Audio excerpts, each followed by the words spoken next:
Okay, okay. Welcome to River of God, Antarctica. Sobra pong lamig. Pag tayo nag-invite, make sure, can you give me my water, please? Make sure that you, tell them to bring jackets, Walang biro, talaga. Kasi kami, pag wala kayo dito during weekdays, naka-winter clothes kami. Ngayon, medyo pwede ng springtime jacket, di ba? Hallelujah. Tell your neighbor, pinagpala ka. This is a Taglish service. And Tagalog, English, Tagalog. This sermon I gave last week. Also in the 10 o'clock service. So kung ito po ay narinig nyo lang, ibig sabihin, gusto ni Lord ulitin sa'yo yung sermon. Kaya swerte kasi sermonan ka ni Lord ulit. Alright? Now, if this is your first time to hear this, I think you will be blessed kasi I'm blessed that I made this sermon. Okay? The title is Rest in Your Soul. Alright? Pahinga. Okay? Sino ayaw ng pahinga? Lahat tayo gusto natin ng pahinga. Amen. You know, the first week of April, nandun po na tayo sa April 21, at matatapos, ang bilis ng panahon, So, let's pray muna. Lord, alisin mo muna lahat ng alalahanin, lahat ng mga bagay-bagay na makakagulo sa isipan namin. Take away the clutter, Lord. Ikaw lamang ang maitataas. Gusto namin maunawaan ang mensahe sa iyong salita. Ikaw lamang po ang aming pupurihin at itataas sa aming pagtuturo this afternoon. We bless you in the mighty name of Jesus. Amen. Amen. So, the first week of April, after the Holy Week, na-surprise po ako ng aking asawa. Yan. Ano nangyari? Nagbakasyon po kami. First time ko pong mapunta sa El Nido, Palawan. Alright? And surprise po yon. Kung ako ang tatanungin nyo, ayokong pumunta. Ang mahal kasi, no? Pero si Bishop, sinurprise ako. And that was really good. Alright? Because, aside from a beautiful scenery, napakaganda, wala yung mga makukulit kong mga anak at mga apo. Kami lang dalawa. Hallelujah! Talagang bakasyon kami ng 3 nights. Tama ba? 3 nights and 4 days. So because walang ako iniisip, ako lang, tsaka si Bishop, all I did is I ate, and ate. Kain ako ng kain. Tulog ako ng tulog. Sa pagod ko, talagang I catch up. Talagang sabi ko, Lord, ka-catch up ako sa pagpapahinga. Di ba minsan ganun tayo? Sobrang medyo nag-feedback pa rin. Magsasalita pa rin ako until maayos yan. So ngayon, one day, on the third day, eto story, on the third day, ang laki kasi nung porch, nung villa, yung pinaka-terrace. So, yung mga ibang nakapunta sa El Nido, di ba super, ang daming island, super ganda ng tubig. So, yung scenery, at mahal nga, talagang gusto ko nang tanawin lahat doon para masatisfy yung mata ko. So, gumawa po ako ng kape. Nilagay ko yung robe ko, yung white robe, di ba? Naka-white robe yung mga hotel-hotel, yung mga ganyan, So, nag-white robe ako, gumawa ako ng kape. Si Bishop nasa loob pa ng kwarto. Lumabas ako dun sa porch.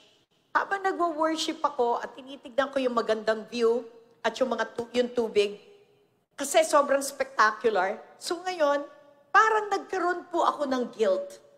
Nagkaroon ako ng guilt kasi alam kong bakasyon to. Pag nagbabakasyon, medyo hindi na ganun kalalim yung panalangin mo. Nakaka-relate? Kasi busy Gusto mong, mag-enjoy. So yung regular prayer time ko, medyo hindi. Si Bishop hindi nagbabago prayer time niya. Lagi yung maagang gumising, mahaba siya mag-pray. Ako po, medyo nalilate, tapos napapaikli kasi ready to go na siya. Ako, kagigising ko lang. So, parang sabi ko, nung tinitignan ko, nagkakape-kape ko, na-feel ko yung guilt. I really felt the guilt, nalungkot ako. In the midst of all this beauty, nalungkot ako. Can you guys hear me clearly at the back? Okay. So, nalungkot ako, and then, nung nalungkot ako, parang sabi ko, wow, ika-third day, nalungkot pa ako. Suddenly, nang pagpikit ko po ng mata ko, in the vision, while I was on the porch with my coffee, on my left side, I felt the presence of God. At pag sabay na pikit ko, nakita ko si Lord, Naka-robe din, white din. Iba lang yung akin, iba yung kanyang robe. Tapos biglang sabi ko, Lord, I felt so bad. Alam niyo sagot ni Lord sa akin? Sagot lang niya, napakabait ng Panginoon. Come, let us rest for a while. Naiyak po ako. I cried and cried and cried because I was weary, I was sad, pagod na pagod ako. Tapos sabi ni Lord, come, rest. Let us rest for a while. So alam ng Panginoon na I'm drained sa ministry. Ministry, pag hindi ka tumigil, kakainin ka. And this is the truth. We have pastors and leaders here. Kung minsan, go, go, go ka, hindi mo naiisip yung katawan mo dahil super filled ka ng Holy Spirit, go ka ng go. Pero nakakapagod pala. This is the same picture na nakita ko sa Mark 6. In Mark 6, the disciples were sent by Jesus Christ sa Jerusalem, kung saan sila pinadala ni Lord. Ang sabi, go by twos. Then, after their mission trip, dumating sila, nakita nila Panginoon, at nagre-report sila. No, nagre-report sila ng mga ginawa nila. Lord, tumanggap sila, the blind see, kasi binigyan sila ng power ng Panginoon. Okay? The lame walk, the deaf hear. Tapos, Panginoon, nakita pa nga namin si Satanas, bumagsak just like lightning. So, tuwan-tuwa sila. Nagre-report sila kay Lord, pero ang bait ng Panginoon, nakita nila ang mga kabigatan. Nakita ng Panginoon kabigatan sa kanila. And this is where the same parallel, ang sabi ni Lord sa kanila, come, rest for a while. Di ba ang bait ni Lord? Nakikita niya kung tayo nabibigatan o nahihirapan. And so hearing those words from the Lord when I was at the porch, na-feel ko, wow, really Lord, my body needs rest. Hindi niya ako kinondem, hindi niya ako sinabihan, no, hindi ka nagpe-pray ng tama. Ang sinabi lang niya, siya pa nagsabi, come rest for a while. Diba? Saan ka na makakakita ng ganun? Pero ang katalaban, sasabihin sa inang kalaban, ay, hindi ka nagpe-pray, masyado kang ganito, you know? There are times na kailangan mo rin na kayong dalawa lang ni Lord. Amen. Hindi po masama magpahinga. Hello? Sabi mo sa katabi mo, hindi po masama magpahinga. Pero huwag ka naman magpahinga forever kasi katamara na yan. Okay? Huwag ka naman yung, ay, okay, sabi ni Pastora, papahinga ako ng 10 buwan. Huy, wala akong sinabing ganon. Okay? Katamara na yan. Punta tayo sa ating teksto, Mark 6:35-41. Okay, basahin po lang natin. On the same day, when evening had come, he said to them, let us cross over to the other side. This is Jesus talking to his disciples. Now, when they had left the multitude, they took him along in the boat as he was. And other little boats were also with him. And a great windstorm arose, and the waves beat into the boat so that it was already filling. But he was in the stern, asleep on a pillow, or in some version, cushion. And they awoke him and said to him, Teacher, do you not care that we are perishing? Then he arose, and he rebuked the wind, and said to the sea, Peace, be still. And the wind ceased, and there was great calm. But he said to them, Why are you so fearful? How is it that you have no faith? And they feared him exceedingly, and said to one another, Who can this be, that even the wind and the sea obey him? So nakita niyo po yung storya na to. Naroon po sila, kinagabihan ng isang araw, ang ginawa nila, hinila nila si Lord. Pero bago doon, may sinabi si Lord. Sabi ni Lord, alam ni Lord, sinabi niya sa mga alagad niya, tumawid tayo. Sabi ni Lord, let us cross over. So there was this lake, and they have to cross over from land to another place. So there is a place na kailangan nilang puntahan. Kaya sabi ni Lord, tumawid tayo. Kaya nilagay nila si Lord sa isang bangka, maraming sumusunod kay Lord dahil nga nakikita yung mga himala. Pero nung naroon na sila sa tubig, may biglang malaking unos na dumating.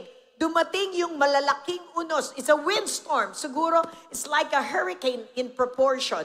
Kaya malalaki ang alon at tinatamaan yung bangka. So gumaganyan yung mga bangka. At ang sabi sa ating teksto, na puno na daw halos ng tubig yung bangka. Pero si Lord, ano ginagawa ni Lord? Natutulog. Tapos he was on a pillow. Nakahilig pa siya sa unan. Wow, may baon na unan si Lord. O, di ba? Always ready. So nakita nyo, wala, bumabagyo, gumagalaw yung bangka nila, pero si Lord natutulog. Anong ginawa nila? Guro, gising ka na. Hindi mo ba naiisip, malulunod na tayo, mamamatay na tayo? Kaya, ano nangyari? Tumayo si Lord, nirebuke yung hangin, nirebuke yung alon. Na mayapa, tumahimik. Biglang tumingin siya sa mga alagad niya, bakit kayo natatakot? Bakit kayo natatakot? Wala ba kayong pananampalataya? Ang sakit ma-rebuke, no? Okay? Yun ang kanyang reaction. So, lalong natakot yung mga tao nung makita nila na tumahimik talaga yung hangin at tubig. Sino ba to? Sabi nila. Sino ba to? You know, there are things that I saw in this story. Pag binasa mo, wow, kita mo yung power ni Lord and everything. But there are things that I want to make a point. Number one, Jesus was in the boat. Jesus was in the boat. Kasama nila si Lord sa loob. Okay? There was this terrifying storm. Nakakatakot. Yan ang pinag-uisipan na. At natutulog ang Panginoon. Alam nyo, biglang hindi nila ine-expect. Wala silang ine-expect. Lumakas ang hangin. Puro, eto na. Ano nangyari? Sabi nila, Panginoon, or teacher pala, sabi nila, Guro, do you not care that we are perishing? Hindi mo ba nakikita na mamamatay na tayo? Wala ka bang malasakit? Wow, sakit magsakit nila. Do you not care? Wala ka bang malasakit? Wala ka ba? Malulunod na tayo, natutulog ka pa dyan. Alam nyo, nung tinitignan ko to, sabi ko, grabe, no? Nagreklamo pa. Alam nyo, pag may problema ang tao, hello? Kahit anak ng Diyos, nagre-reklamo. Totoo yan. When there are storms affecting our lives, pag mayroong unos o bagyo na dumating sa ating buhay, nagre-reklamo ka ba? The disciples were complaining. Why are you sleeping, Lord? Yun ang sinabi, bakit ka natatahak? Bakit ka natutulog, Lord? Wala ka bang malasakit? Mamamatay na kami. Wow, sleeping beauty ka pa dyan.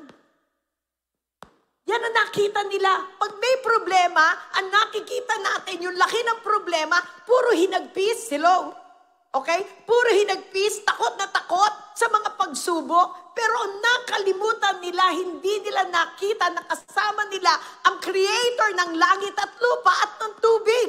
Hindi nila nakita na wala yung focus nila sa vision. Samantalang sinabi ng Panginoon, tatawid tayo. Look at that. Hindi ba? Bakit kaya sila natakot? Ano? Sabi ni Lord, tahimik lang si Lord. Ginising siya, hindi siya nagsalita. Pero inutusan niyang tumahimik ang tubig at alon. Tumingin siya. Bakit kayo natakot? Tanong niya tabi mo, bakit ka natakot? Wala ka bang pananampalataya? Hello? Itong preaching na to, hindi para lang sa akin, sa ating lahat dito. Sino dito mayroong pinagdadaanan? I want you to understand, ha? Itong mensaheng to, kapag ikaw naging mananampalataya, when you start to believe in Jesus, you are a believer. Hindi nangako ang Panginoon na wala kang magiging problema. Ang sinabi niya, kasama mo ko, I will never leave you nor forsake you. Parang sa relos. Pag sinabing waterproof, alam mo naman ibig sabihin ng waterproof. Lumangoy ka, hindi maapekto relos, di ba? Pero hindi sinabing water-free. Pumunta ka sa tubig, di syempre may water. Ganon din sa buhay natin. It should be a storm-proof life. Pero hindi niya sinabing it's a storm-free life. You understand this? So hindi tayo pwede magreklamo at sabihin natin, ano ba naman to, pastora? Problema ngayon, problema bukas, puro problema na lang. Hindi Mahilig tayong magreklamo, pero hindi natin tinitignan bakit kaya nangyayari yon. Unang-una, alam mo bakit sila natakot? Unang-una, hindi nila naisip. They did not perceive that the Lord of the nature, hello, the Creator, is with them. Hindi nila naisip ito na kasama nila ang lumikha ng langit at lupa. Oh my goodness, dahil doon, nakalimutan nila dahil natutulog, tahimik, hello? walang ingay, hindi nagwawala si Lord. They did not recognize that the God of all gods are with them. Minsan ba nangyayari ito sa'yo? Na kapag tahimik ang Panginoon, kala mo wala na si Lord. Kasi tahimik siya. Pangalawa, siguro itong mga alagad nato, hindi naman sinabi kung sino yung mga kasama ni Lord na disciples niya, maybe they do not have enough revelation kung sino itong kanilang kasama. Maaring hindi puno ang kanilang kaalaman na ito ang Diyos ng mga Diyos. Amen? So sige, pwede nating patawarin na sila doon. Ikatlo, malamang maraming alam sila, marami na silang nakita mga miracles, pero spiritually blind pa rin sila. Bulag pa rin sila kahit sa dami ng kanilang mga nakitang himala. Ikaapat, pwedeng in-underestimate nila ang kapangyarihan ni Jesus. Hindi, teacher lang yan. Underestimated the power of God. Teacher lang yan. Hindi naisip na siya yung pinaka-God of the Creator, El Shaddai, mighty. Diba, wala silang knowledge na ganon. When I was looking at this one, I believe the believers today, okay, tamaan kayo, magalit sana kayo.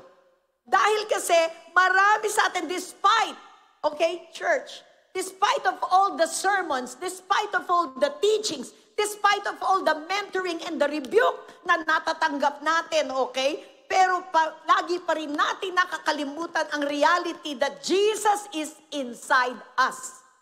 Kasama mo ang Diyos. Look at Colossians 1:27. Colossians 1:27 says, to them God willed to make known what are the riches of the glory of God. This mystery, rather, the glory of this mystery among the Gentiles, that's, you know, the Gentiles are those that are not Jews, which is Christ in you, the hope of glory. Christ is in you. If you are a believer, then Jesus lives inside of you. His Spirit, the living God, the Spirit of the living God is alive in you. He is in you, amongst us, for you, and if you are a child of God, the anointed one living inside you, who could be against you? Wala, kapatid. Dapat maunawaan mo yan palagi na kasama ka ng Diyos at kasama mo siya. Amen? Number 2, Jesus declared something. Una, He was in the boat at meron siyang dineklara. Anong dineklara niya? Verse 35. On the same day when evening had come, He said to them, let us cross over to the other side of the lake. Yun ang ibig niya sabihin. Tatawid tayo sa kabila. Yan ang sabi ng Panginoon. So, nung sinabi niyang let us, He made a promise. He declared na makakatawid tayo. At pag sinabi niyang let us, tayo, together, magkasama. Hindi po pwedeng, tumawid ka. Hindi ganun si Lord. O iiwanan kita, ako na lang. Wala. Ang sabi niya, magkasama tayo. Amen? Did you understand that? Magkasama kayo ng Panginoon. Hindi basta-bastang ikaw lang. Not only Himself, nor only you. That includes you and me. Look at Genesis 28, verse 15. Oh, I love this. Genesis 28:15 says, behold, I am with you. Can we read this, mga kapatid? Behold, I am with you and will keep you wherever you go and will bring you back to this land, for I will not leave you until I have done what I have spoken to you. Nakita mo yung pangakong yan? Ang sinasabi, pangako kay Abraham dahil tayo ay nanggaling kay Abraham. Okay, we are children of God. Alam nyo, alalahanin nyo, sabi ni Lord, remember this. Palagi nyo kong kasama at iingatan ko kayo. Grabe, di ba? Until everything is fulfilled, hindi kita pababayaan hanggang sa matupad ko mga sinabi ko sa iyo. Hello! What a good God we have. So whatever promises you receive from Him, whatever prophecies, kung may nag-prophesy sa iyo or alam mo namang man of God or galing sa Kanya ang prophecy which should be from the Lord, alam mo mangyayari yan. Kaya lang you have to wait for the proper time. Amen? So yung pangako ng Panginoon, mangyayari. Amen? So sabi ni Lord, let us cross over to the other side. Pag sinabi niya yan, kapatid, sigurado yan, definite, we will cross over. Amen. Palakpakan natin si Lord. You know, kaya minsan parang si Lord hindi lagi nagsasalita. Pero ang question ko, naririnig ba tinig niya? The Lord says, my sheep hear my voice. Kaya kailangan alam natin ang tinig ng ating Panginoon. So the Lord declared something. Kahit anong laki ng problema, kahit anong laki ng alon na yan, pag sinabi ni Lord, makakarating tayo, makakarating. Kaya lang, nung makita nila yung actual na alon at humahampas-hampas ang alon sa kanilang bangka, ang nakita nila kamatayan. They saw death. They saw darkness. Come on. They see, naku, hindi tayo makakarating. Yan ang nakita nila. They forgot the vision and they forgot the promise of God that we will cross over. Pag sinabi ni Lord to, kapatid, pag sinabi ni Lord, tanda mo, kapitan mo na. I remember when we moved here in the Philippines, ang sabi ni Lord sa amin, because nung times na talagang binabasag kami ng Panginoon, parang it was a trying time sa aming mag-asawa, sa aming pamilya, in the few years of, of moving here in the Philippines. Biglang, from America here, there were times kami ng mag-asawa, gusto namin bumalik sa Amerika. But the Lord says, this is your inheritance. Now, looking back, 25 years na tayo, hallelujah. And God is good. What if kung nag-give up kami? Pinanghawakan namin yun eh. Sabi ni Lord, this is your inheritance. Kahit anong ganda ng Amerika, pero yun, hindi yun ang pangako niya eh. Hello? Alam mo, marami tayong plano sa buhay natin, di ba? Kung minsan kaya hindi mag-succeed kasi hindi yan ang gusto niya para sa'yo. Many are the plans of man, but only God's plan will prevail.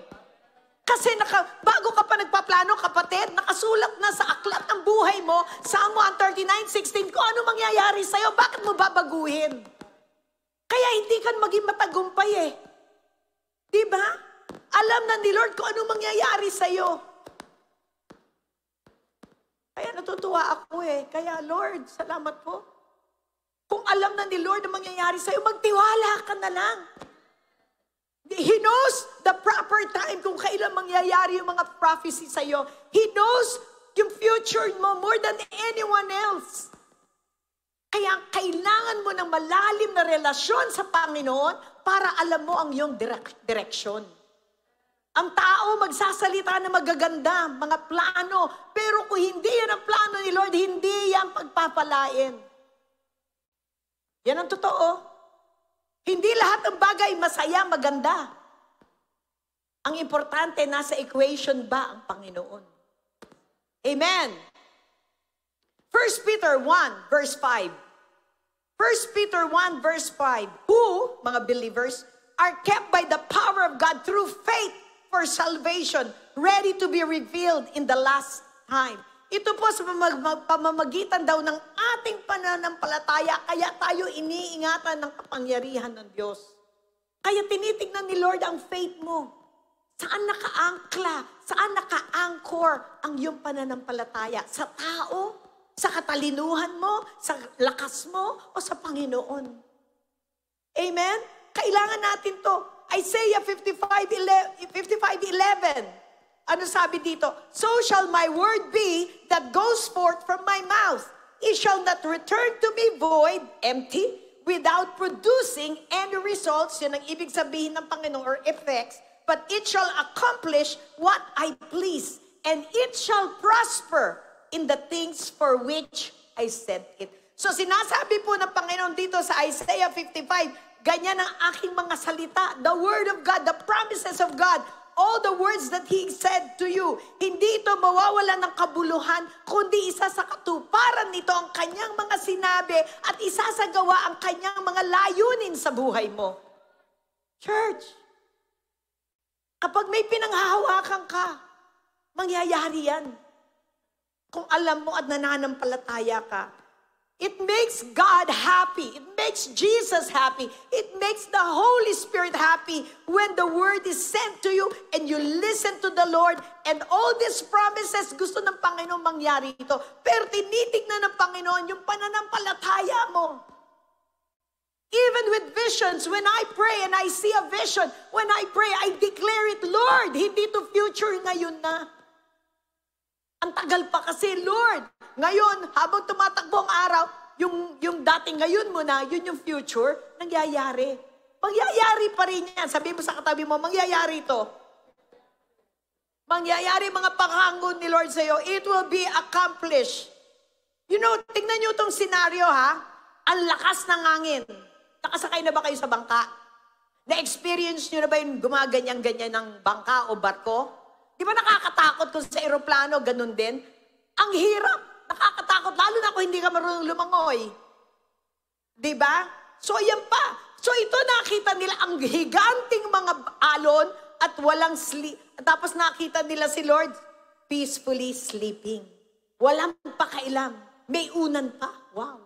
Ano? So, sabi nila kay Lord, Lord, get up, Lord. Gising, Lord. Ano sabi ni Lord? Hush. Be still, sabi niya sa tubig. Number 3, Jesus wants to see faith in us. Gusto makita ni Lord ang pananampalataya sa'yo. Amen? So as long, listen to this, as long as the disciples, look at this, umaalon, gumana, hawak nila steering wheel, bumabagyo, hawak nila yung sail, sila nagko-control ng lahat.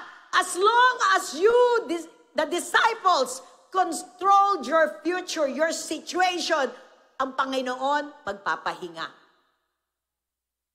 What I'm trying to say is this, tignan yung itsura nila. Basang-basahan na sila, gulong-gulong na sila, pero ganun pa rin sila. They're doing it with their flesh, they're doing with their might, they're doing with their efforts. Pero si Lord, as long na hindi mo siya iniimbitahan, ikaw nagko-control ng sitwasyon mo, mananahimik ang Panginoon.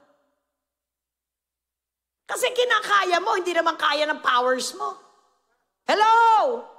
Kaya ano sabi niya, Lord, gising ka, Lord. Hindi na namin kaya ito.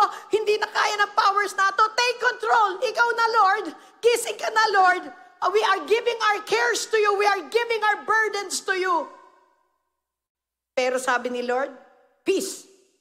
Alam mo mga kapatid, when you start to cast all your cares to Jesus, then He takes control. Amen? He takes control. Kaya, when you cast it to the Lord, alam mo mangyayari? Gigising siya. Gising siya, pero nananahimik siya.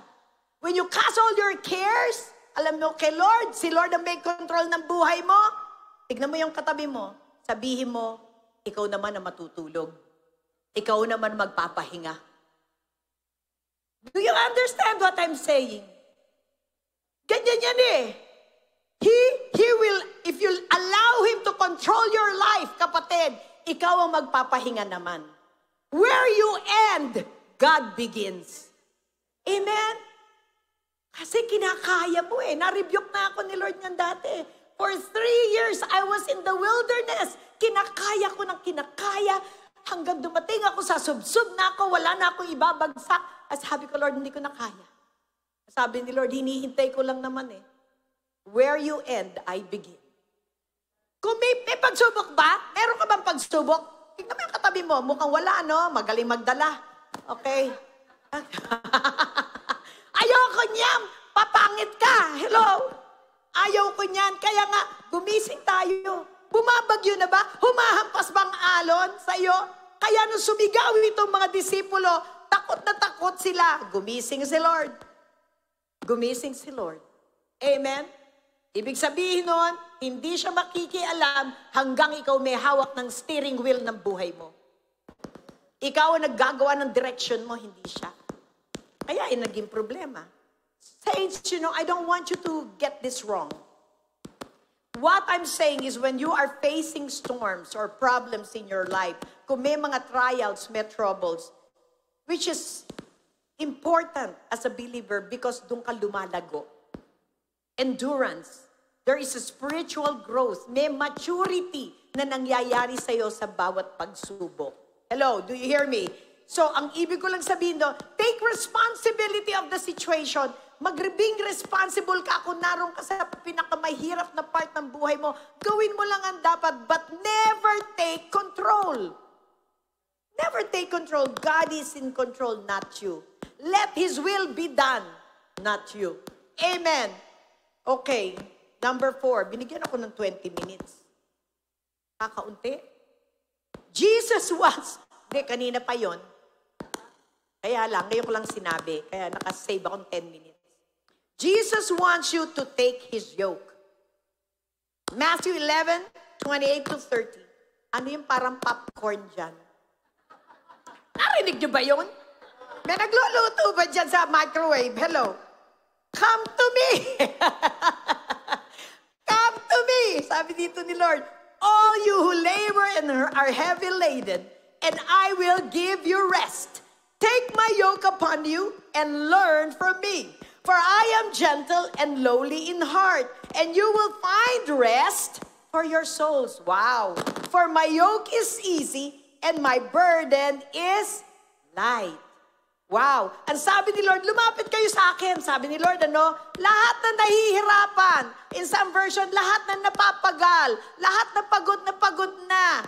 Okay, lumapit kayo kay Lord. At sabi niya, bibigyan ko kayo ng kapahingahan.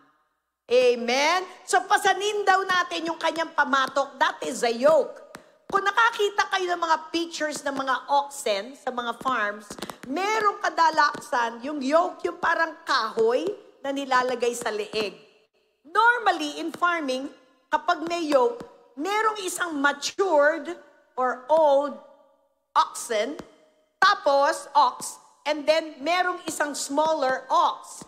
The old, matured, and the young one, magkasama. So yung old yoke, ay yung old na ox, gagabayan niya. Pag pumunta siya sa kaliwa, walang choice si maliit kundi sumunod. Diba? That is what the Lord is saying. Kunin niyo yung pamatok ko kasi ako yung matured. Ako yung maggagabay sa inyo. Pag pumunta si Lord sa kanan, kakanan ka rin. Hindi ka mawawala sa direksyon. That is what the Lord is saying. Put the burden. Ha? Okay?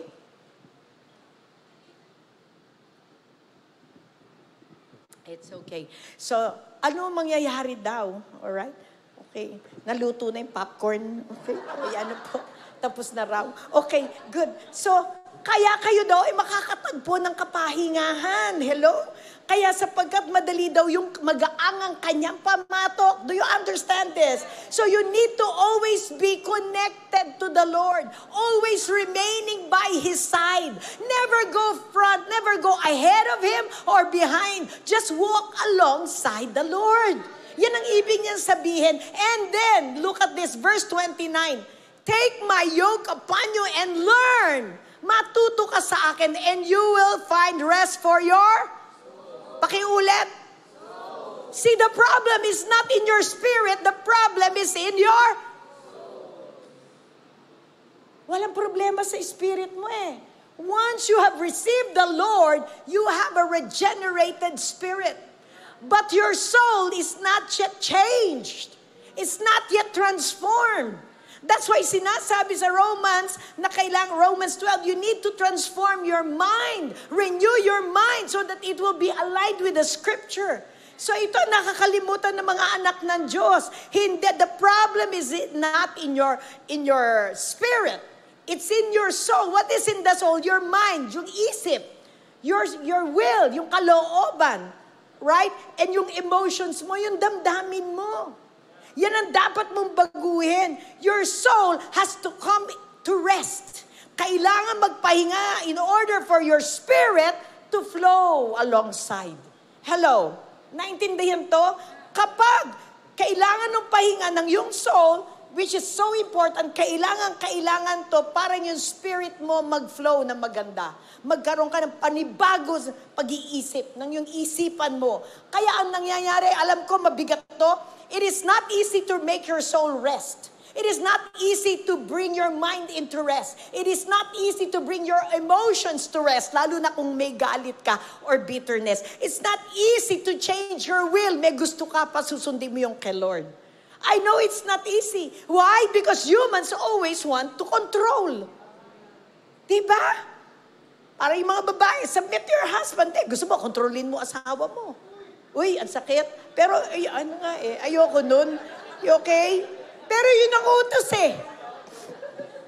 Yun ang utos. Kaya nga, so walang problema sa ating espiritu kasi regenerated na yan. Kaya ang may problema yung ating kaluluwa. Tanungin mo yung katabi mo, kumusta yung soul mo? How is your soul? How is your mind? How is your emotion? How is it at rest? Is it at rest or is it troubled? Come on. The first thing we have to do is we got to win the battle inside. Ang digmaan, the war is not outside, it's inside you. Did you get that? Kaya ni Lord yan lahat.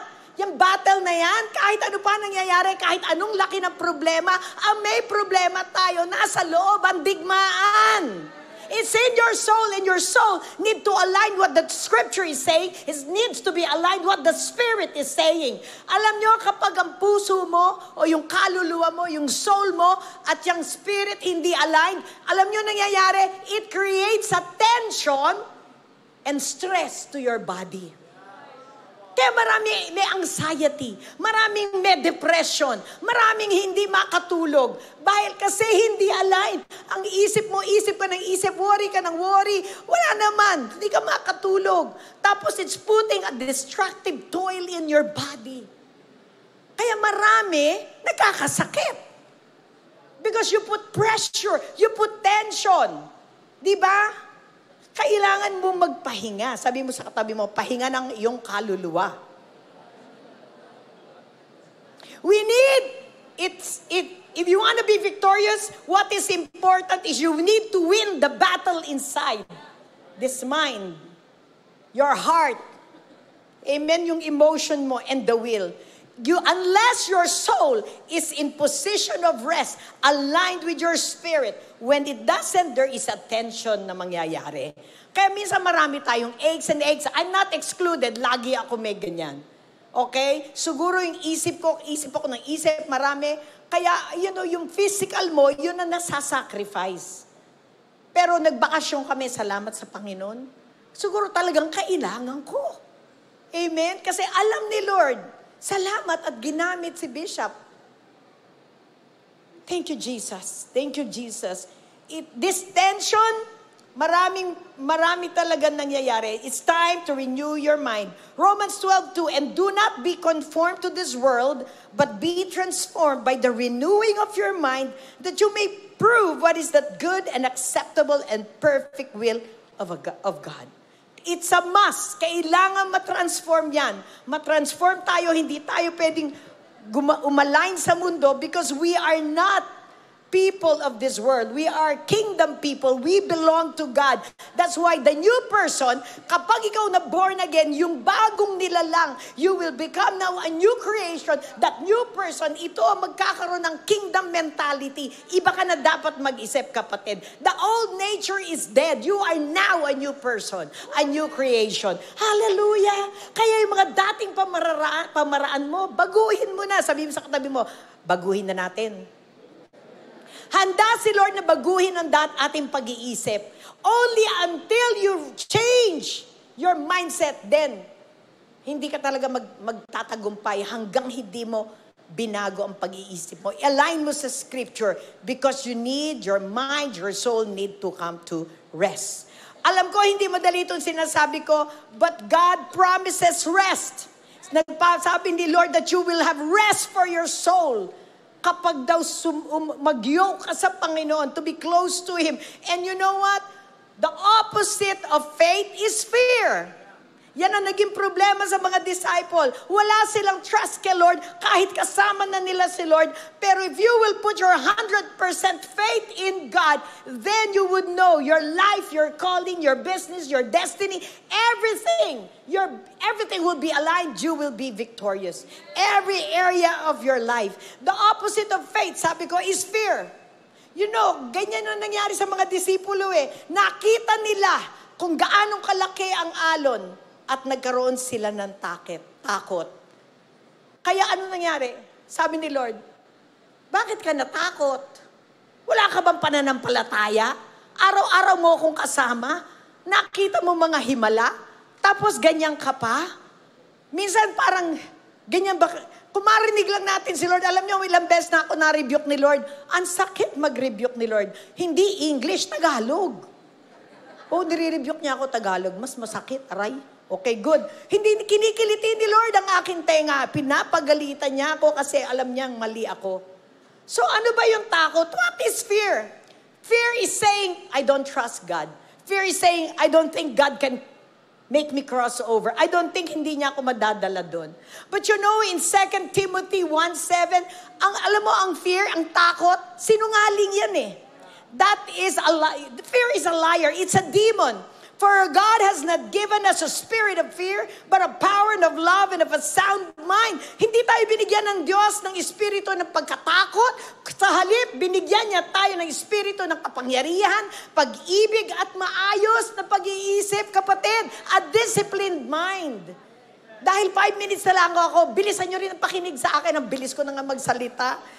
Binibilisan ko na, okay? But does this make sense? At ito pa sasabihin ko sa iyo, yung espiritu ng takot, may kapatid yan. She is named unbelief. Hindi ka naniniwala. Ibig sabihin, may kawalan ka ng paniniwala kahit binabasa mo na Bible. Mas nakokontrol ka ng sitwasyon mo kaysa sa mga narinig mo sa Diyos. May pagkatakot ka na, may unbelief ka wala ka mararating. Kaya ka natatakot, hindi mo maharap ang problema mo. Hindi mo maharap ang lahat ng mga higante sa buhay mo. Kasi natatakot ka. Pagkatapos papasok ba itong isang kawalang ng tawag yan, ng paniniwala, yung unbelief, sasabihin sa'yo, talaga hindi mo mararating. Walang kwenta yan. Hindi plano yan ng Diyos. Sinungaling yan. Pipilayin ka. Itong dalawang espiritong to, unbelief is rooted in fear. Okay? Yan dalawang yan magkasama. Kaya kapatid, sa pangalan ni Jesus, pinapalayas ko lahat ang takot sa buhay mo, lahat ng espiritu ng unbelief, I command that out from you now, in the name of Jesus. Alam mo, may saying, ewan ko lang, hindi ko ito nasabi. Meron ako nabasa, sabi, believe your beliefs, doubt your doubts, but never believe your doubts, and doubt your beliefs. Gulo, no? Pero na-pick up nyo ba yon? Yes. See, kailangan natin, kasi nga fear and unbelief is the opposite of faith. And it will cripple you. Now, 5 minutes na lang, salamat. Actually, I lied, sabi mo 2 minutes. Pero ito, how do you look and deal with your situation is very important. Pag pinakita ko to sa inyo, ano ang tingin mo? Is it half full or half empty? May magsasabi sa inyo, half full. May magsasabi, half empty. It is how you look at it. Your perception in every situation. Ito, sasabihin ko, wow, salamat sa Panginoon, may tubig pa ako. Pwede ko rin sabihin, at pumasok at takot, wala na tayong iinumin. Ito na lang. Ano gusto mo sa dalawa? How do you look and deal with your situation? Kailangan maintindihan. Nawalan ka ng trabaho. Paano mo titignan yon? Naku, na-lay off ako, nawalan ako ng trabaho. Hindi mo ba naisip na pwedeng may isang mas magandang trabaho na ipadadala sa iyo si Lord? Kapatid, huwag kang malungkot. Huwag kang matakot. Diba? Ayun na naman si Bishop, second offering na naman. Paano ko? Magagalit ka kay Bishop? Wala na nga akong pera, pa-offering, nagbigay na nga ako ng tithes ko. Kapatid, how do you look at it? As a threat or an opportunity to sow so that you can be blessed back? It's how you look at things. Hindi, kaya marami sa ating may problema. It's how you look at things in every situation. Na-hospital ang kapatid mo na hindi believer. Grabe, manghihingi ng tulong yan pang-hospital. Ganyan ka ba mag-isip, wow, ito yung time na bibisitahin ko siya at maboborn again siya. I will share Jesus at paggagalingin siya ni Lord. Kasi lagi tayo may reklamo. Di ba? Ganyan tayo eh. Faith is the answer to fear. Faith is the answer to fear. Listen, I don't have enough time, but I just want to tell you this. Where there is a battle, it's not the battle yung nasa labas kaya ni Lord. Tinitignan niya kung hanggang saan lang yung pananampalataya. God wants to put an end to your fightings. Gusto na rin niyang tapusin yan. But the battle is inside you, in your soul. You got to make sure that your soul and your spirit are aligned. Kung parang unang-una itong katawan mo, walang stress, walang sakit. Amen? At sigurado, mangyayari dyan, pag na-renew mo, mind mo, I'm sure you have the victory. Renewing your mind is so important. Love God with all your heart. Remain steadfast in your faith. Walk righteously before God. At maririnig mo, kahit nalulunod ka na ngayon sa problema, sa mga bagay-bagay, sabi ni Lord, peace, be still. Amen? I'm about to close this. Alam nyo, importante, kaya tayo sinusubukan ni Lord. Gusto niya makita ang growth, spiritual growth in us. Kaya tatandaan nyo yung James 1:3. James 1:3, eto na lang, bibilisan ko. You need to come to a time, yung konting pagtitiis, magkakaroon ka ng ganap at buo ang iyong sitwasyon. Magiging maayos yan. It will create this endurance to you. Perseverance, which is the fruit of the Spirit. Let's all stand up.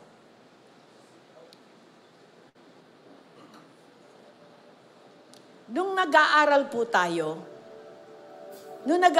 tayo, meron tayong quizzes, meron tayong exam, meron tayong test. Having examination or test is part para malaman mo, kapatid, kung gaano ka na kalalim sa iyong pananampalataya. Kaya minsan, nagkakaroon ng mga pagsubok kasi gusto ng teacher, makita mo ang puso niya mo. Siya alam niya kung nasaan ka na eh. But the teacher wants you to see pag nakita mo, failing grades ka ba or hindi. And a test of faith sometimes happen. Pero kapag humingi ka ng tulong, pag sumigaw ka, teacher, I need help. Hindi ko na kaya to, hindi ko maintindihan tong pagsubok ko. I just want you to know, the teacher is not sleeping. The teacher is around. Nandyan siya. Pero sa isang tawag mo lang, lalapit siya. The same thing with our Lord Jesus Christ. I want to call those who feel like you're heavily burdened. I want to call those people na, Lord, where I end, you need to begin. Grabe problema ko ngayon, Lord, sa asawa ko, sa negosyo ko, sa aking ministry, sa kapatid ko, sa magulang ko. Ang dami kong iniisip, Panginoon, ready na akong i-give up to. Ikaw na bahala. So tinatawagan ko lang po yung gustong humingi ng tulong sa Panginoon. Nagpapakumbaba tayo dahil gusto nating pakita kay Lord, Lord, di ko na kaya. Where I end, you begin. Tama na itong laman na to, tama na itong flesh na to, tama na itong isip. Not by might nor by power, but your Spirit, God. So today, I surrender all to you, Lord. I surrender all to you. Wala naman ako magagawa eh. Alam mo, future ko, nagkamali ako. Nagkamali ako, Lord. Kinaya ko, mali na naman. Pinilit ko, mali pala. So Lord, help me. Help me, Lord. Now this is your time to talk to the Lord. This is your time. This is your time. Pakumbaba ka, kapatid. Magugulat ka kung paano niya i-fulfill yung promise niya sa iyo. And then makakatawid ka. Makakatawid ka. Makakapunta ka sa promised land.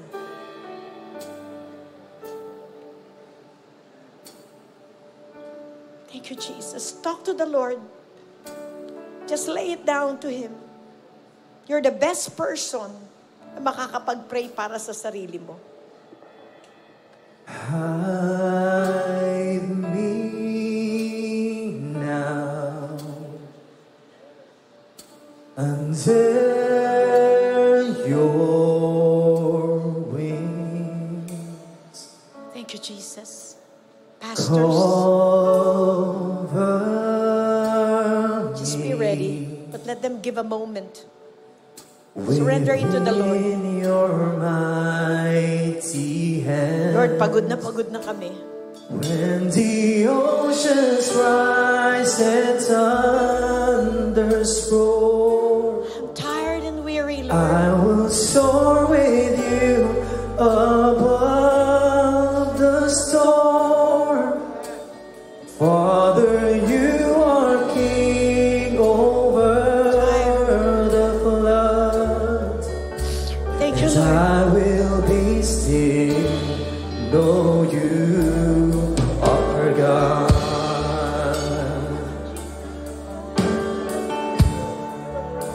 Find rest. Find rest, my soul, in Christ alone.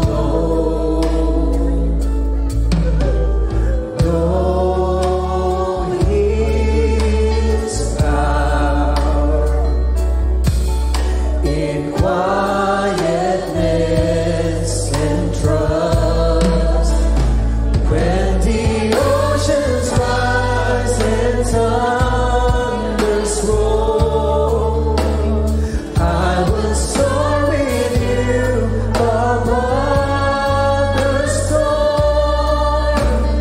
Father, you are king over the flood, and I will be still, know you are God.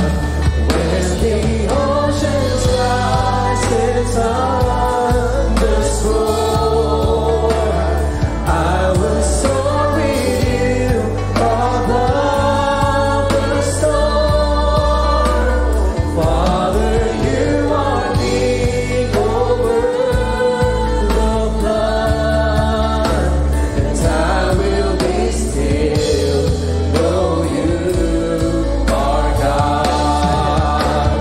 When the oceans rise and thunders roar, I will soar with you above the storm. Father, you are king over the flood, and I will be still, know you Sing it again. When the oceans rise.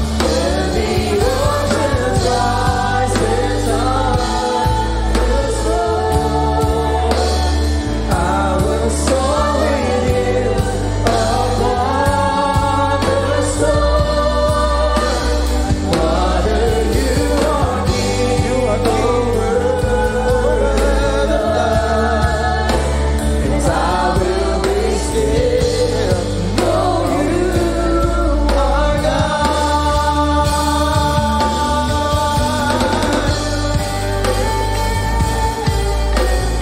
Humble yourself before the Lord.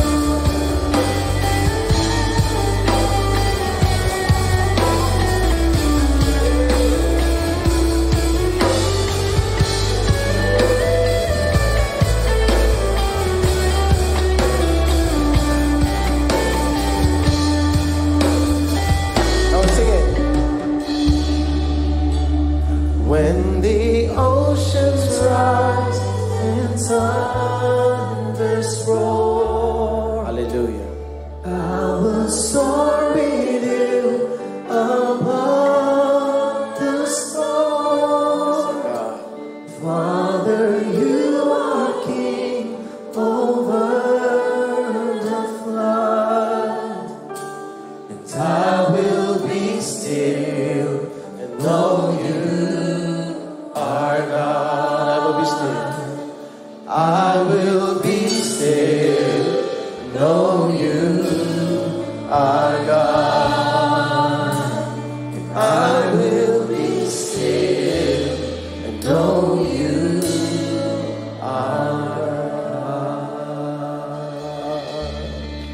There's only one that holds our situation now and the future. His name is Jesus. Amen. Remain in Him. God bless you all.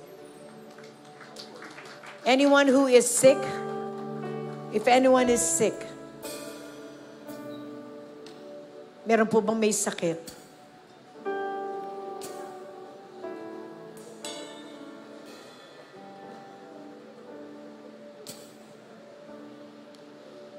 Can someone go to Ioni to pray for Ioni, please?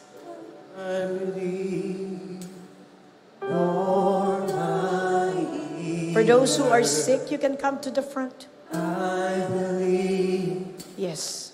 you are all I Just come. Yeah. By faith, believe.